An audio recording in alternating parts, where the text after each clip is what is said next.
বাংলাদেশ ৫০ বছরের বেশি একটি রাষ্ট্র।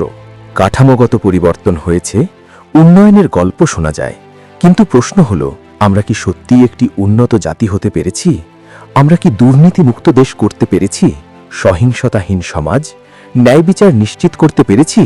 আজ আমরা দাঁড়িয়ে আছি এক ঐতিহাসিক মোড়ে, যেখানে একটি সিদ্ধান্ত বদলে দিতে পারে আগামী প্রজন্মের ভবিষ্যৎ।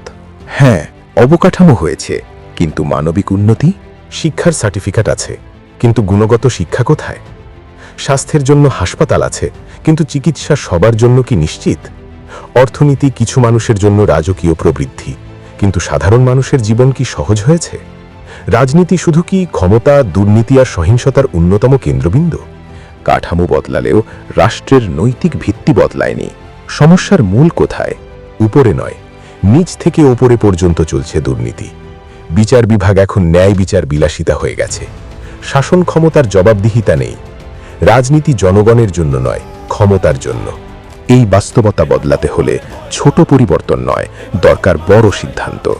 গণভোট মানে শুধু ভোট নয়, গণভোট মানে জনগণের সরাসরি মতামত। এটি কোনো দল বা ব্যক্তির প্রশ্ন নয়, এটি রাষ্ট্রের ভবিষ্যৎ নির্ধারণের প্রশ্ন। গণভোটে হ্যাঁ মানে দুর্নীতির বিরুদ্ধে স্পষ্ট অবস্থান, স্বাধীন বিচার ব্যবস্থা, সুশাসনের পথে যাত্রা, জনগণের ক্ষমতা পুনঃপ্রতিষ্ঠা।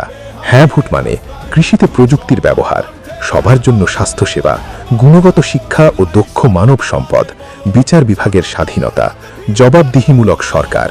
এটি কোনো স্বপ্ন নয়, এটি একটি সম্ভাব্য বাস্তবতা।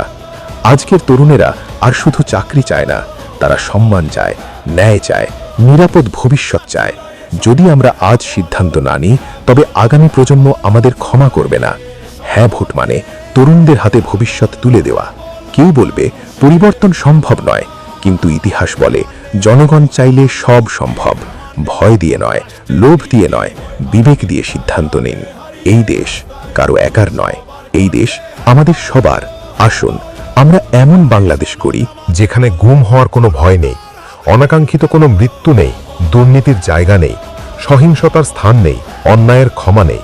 আসন্ন জাতীয় সংসদ নির্বাচনে হ্যাঁ ভোট দিন, পরিবর্তনের পক্ষে ভোট দিন, বাংলাদেশের ভবিষ্যতের পক্ষে ভোট দিন। কারণ পরিবর্তন শুরু হয় আপনার একটি ভোট থেকেই।